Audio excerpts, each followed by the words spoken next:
Baik, Assalamualaikum warahmatullahi wabarakatuh. Perkenalkan, saya Nalia Ramadhani Nainggolan dari MB6B dengan NIM 2005171063. Di sini saya akan memvideokan ujian praktik riset pemasaran saya yang menggunakan SPSS berdasarkan soal-soal berikut. Soal yang pertama yaitu analisis data penjualan HP menggunakan ANOVA satu faktor. Pertanyaannya, adakah pengaruh merek HP dengan sales? Nah, kita pertama-tama harus membuat dugaan terlebih dahulu, yaitu ada dugaan 0 atau hipotesis 0 dan dugaan alternatif atau hipotesis alternatif. Nah, berdasarkan penelitian, hipotesis 0 itu adalah hipotesis yang menyatakan tidak ada perbedaan antara dua variabel atau tidak ada pengaruh variabel X terhadap variabel Y. Sehingga berdasarkan soal bisa kita simpulkan bahwasanya hipotesis nolnya tidak ada pengaruh merek HP dengan sales. Nah, hipotesis alternatif sendiri merupakan kebalikan daripada hipotesis nol. Jika hipotesis nolnya tidak ada, maka hipotesis alternatifnya yaitu ada. Maka hipotesis alternatif kita ialah ada pengaruh merek HP dengan sales. Karena kita menggunakan ANOVA satu faktor, kita bisa menarik dan mengambil kesimpulan berdasarkan ketentuan berikut. Dengan tingkat signifikan yang digunakan atau yang ditetapkan ialah 0,05. Jika nilai signifikan F lebih kecil daripada 0,05, maka H0-nya ditolak dan H1-nya diterima. Nah, H1 kita tadi ialah ada pengaruh merek HP dengan sales. Nah, untuk yang kedua itu jika nilai signifikan F lebih besar daripada 0,05, maka H0-nya yang diterima, yaitu H0 kita tadi ialah tidak ada pengaruh merek HP dengan sales. Oke, mari kita buktikan apakah ada atau tidak pengaruhnya. Pertama-tama, data yang ada di sini bisa kita letak terlebih dahulu di Excel agar lebih mudah penyalinannya ke SPSS. Nah, datanya itu ada Samsung, Oppo, Vivo, dan Lenovo. Sama seperti ini juga kan. Kemudian diminta ubah dahulu data menjadi merek HP dengan sales. Nah, inilah dia yang akan saya tunjukkan seperti ini. Agar memudahkan untuk pengolahan di SPSS karena SPSS hanya bisa mengolah angka gitu. Jadi untuk Samsung, Oppo, Vivo, dan Lenovo kita beri angka gitu. Nah, kemudian langsung saja masukkan datanya ke SPSS, kita buktikan. Pertama, klik dulu variabel view, kita siapkan dulu tabelnya. Ada X, saya buat X sebagai merek, dan ada Y sebagai sales. Kita kasih label biar agak mudah nanti di hasil outputnya, dan Y di sales. Nah, karena angkanya nggak ada desimalnya, jadi kita nolkan saja bagian desimal. Kemudian karena tadi ada yang kita beri angka merek-mereknya, maka kita isi nih value-nya. Untuk nilai 1 itu label si Samsung. Untuk nilai 2 itu adalah Oppo. Untuk 3 itu adalah Vivo, kemudian add. Dan untuk 4 itu adalah Lenovo, kemudian add. Dan udah semua, kemudian klik OK. Selanjutnya kita ke data view, sudah ada nih tabelnya. Tinggal kita masukkan yang ada di Excel ke SPSS. Oke, salin. Ada 40 data, Ctrl C dan pindahkan ke SPSS. Nah, sudah ada datanya, maka kita tinggal memfokuskan ke SPSS saja, yaitu menggunakan faktor ANOVA satu faktor. Nah, caranya itu klik Analyze, kemudian Compare Means dan One Way ANOVA. Pilih One Way ANOVA. Kemudian yang dipengaruhi itu ialah sales, maka dialah yang diletakkan di dependent list dan si merek sebagai faktor karena dia yang mempengaruhi. Dan optionnya kita pilih descriptive dan di missing value exclude case analyze by analyze. Continue, baru klik OK. Maka akan muncul outputnya seperti ini, ada tabel descriptive. Nah, di tabel descriptive ini nampak rata-ratanya, standar deviasinya, standar errornya, maksimum penjualan, dan minimum penjualan. Kita bisa lihat juga di tabel ini bahwa rata-rata penjualan terbanyak ialah Samsung dengan nilai 45,30. Kita juga bisa melihat total rata-ratanya dan bisa lihat misalnya si Samsung maksimum penjualannya di 60 dan minimum penjualannya di 35. Nah, untuk melihat apakah ada pengaruh merek HP dengan sales, kita bisa melihat signifikan ini tadi, signifikan F-nya, yaitu sebesar 0,009. Nah, apakah dia lebih kecil dari 0,05 atau lebih besar daripada 0,05? Kenyataannya dia lebih kecil dari 0,05. Karena 0,009 lebih kecil daripada 0,05, maka dia H1 yang diterima. Nah, H1 kita tadi adalah ada pengaruh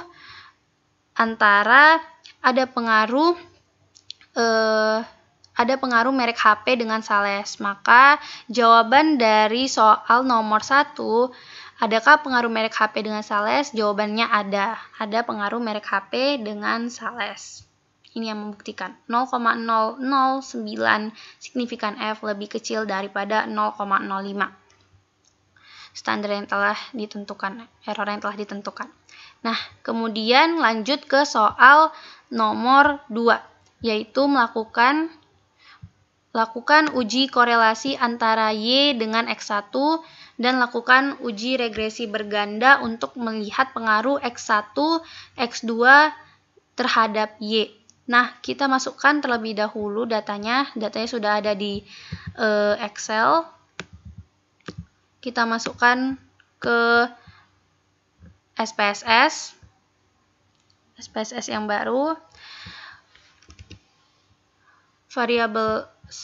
variable view. Nah, ada X1, ada X2, dan ada Y. Nah, X1 itu sebagai motivasi, X2 sebagai minat, dan Y sebagai prestasi. Benar kan? X1 motivasi, X2 minat, dan Y prestasi. Selanjutnya, karena tidak ada desimal, maka kita nolkan juga. Selanjutnya kita klik data view, tabelnya sudah jadi, tinggal kita masukkan angka-angkanya. Salin dari Excel.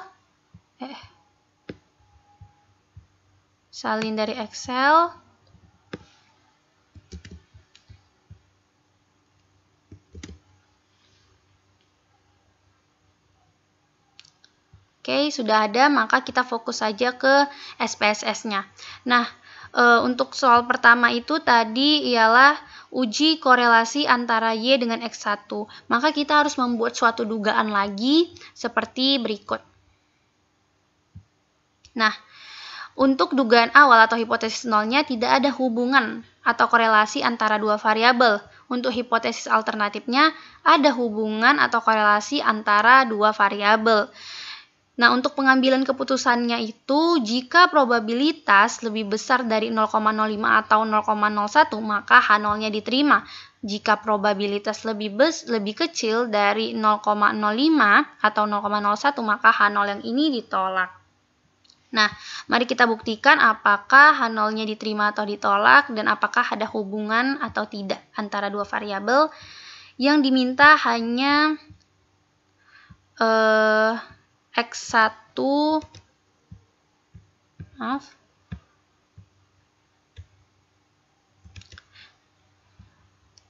yang diminta hanya Y dengan X1. Oke, caranya seperti berikut. Pilih analyze, kemudian correlate dan bivariate, karena cuman hanya dua jenis saja yang mau dilihat hubungannya. Nah, yang dilihat tadi, yang diminta tadi hanya motivasi dengan si Y. Tidak lupa checklist si person ini karena kita menggunakan correlation-nya, correlation person, dan pilih two-tailed dan checklist flex significant correlation. Kemudian di option, ini diabaikan saja dan di missing value-nya checklist exclude case pairwise.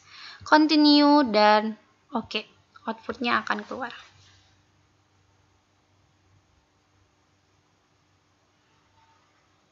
Nah, ini dia signifikannya 0,002.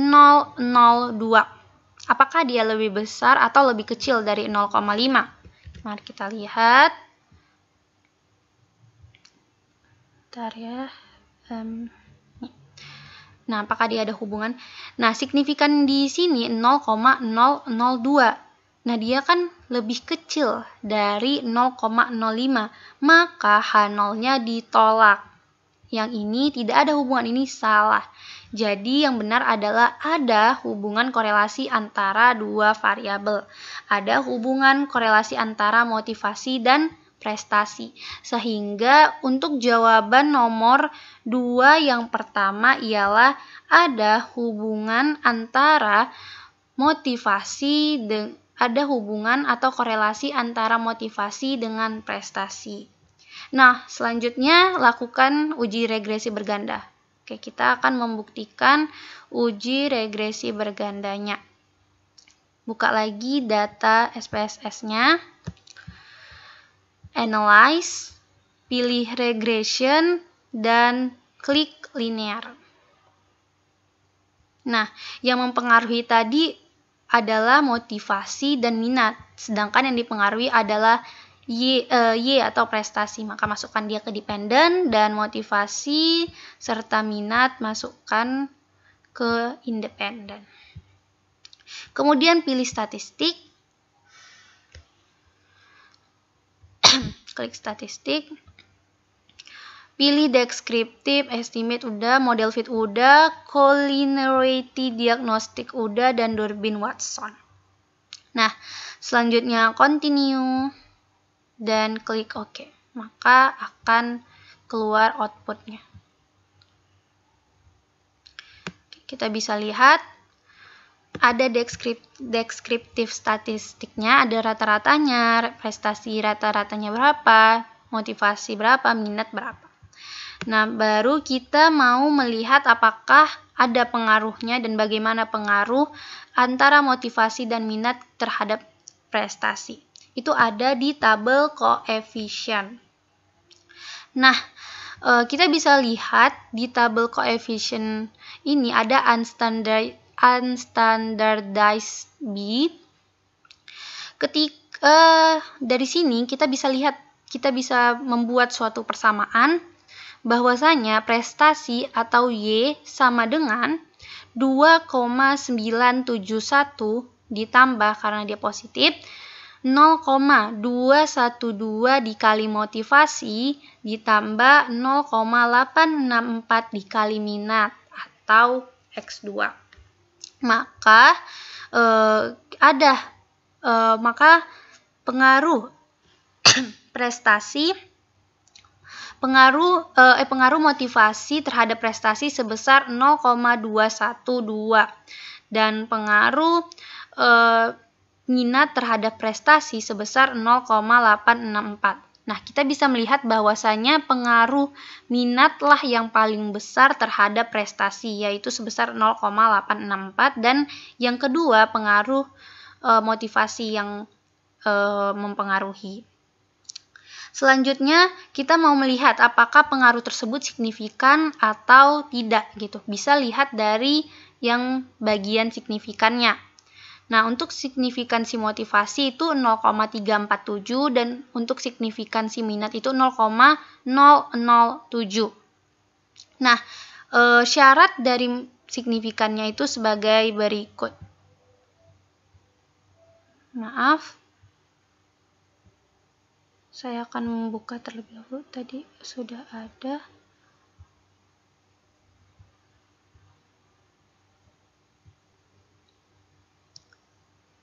Nah, ini dia syaratnya. Kita buka SPSS-nya, kemudian SPSS-nya. Nah, syaratnya itu dengan melihat SIG-nya. Jika syaratnya itu SIG harus lebih kecil dari 0,05. Nah, harus lebih kecil dari 0,05. Maka kita lihat SIG atau signifikan dari motivasi itu 0,0347. Dia tidak memenuhi syarat sehingga dia mempengaruhi tetapi tidak secara signifikan. Nah, untuk si signifikansi minat itu sebesar 0,007. Nah, dia lebih kecil nih dari 0,05. Maka dia mempengaruhi secara signifikan. Sehingga untuk jawaban nomor 2 di bagian 2, pengaruh X1 dan X2 terhadap Y ialah pengaruh X, pengaruh motivasi adalah pengaruh yang kedua, yaitu sebesar 0,212, tetapi tidak secara signifikan mempengaruhi si prestasi. Nah, untuk pengaruh si minat, minat tadi ialah X2, dia sangat mempengaruhi, dialah yang mempengaruhi secara yang paling besar, yaitu sebesar 0,864 secara signifikan, 0,007. Itulah jawaban dari ujian praktik riset pemasaran saya. Mohon maaf apabila ada kesalahan. Terima kasih. Saya tutup. Wabillahi taufik wal hidayah. Wassalamualaikum warahmatullahi wabarakatuh. Terima kasih.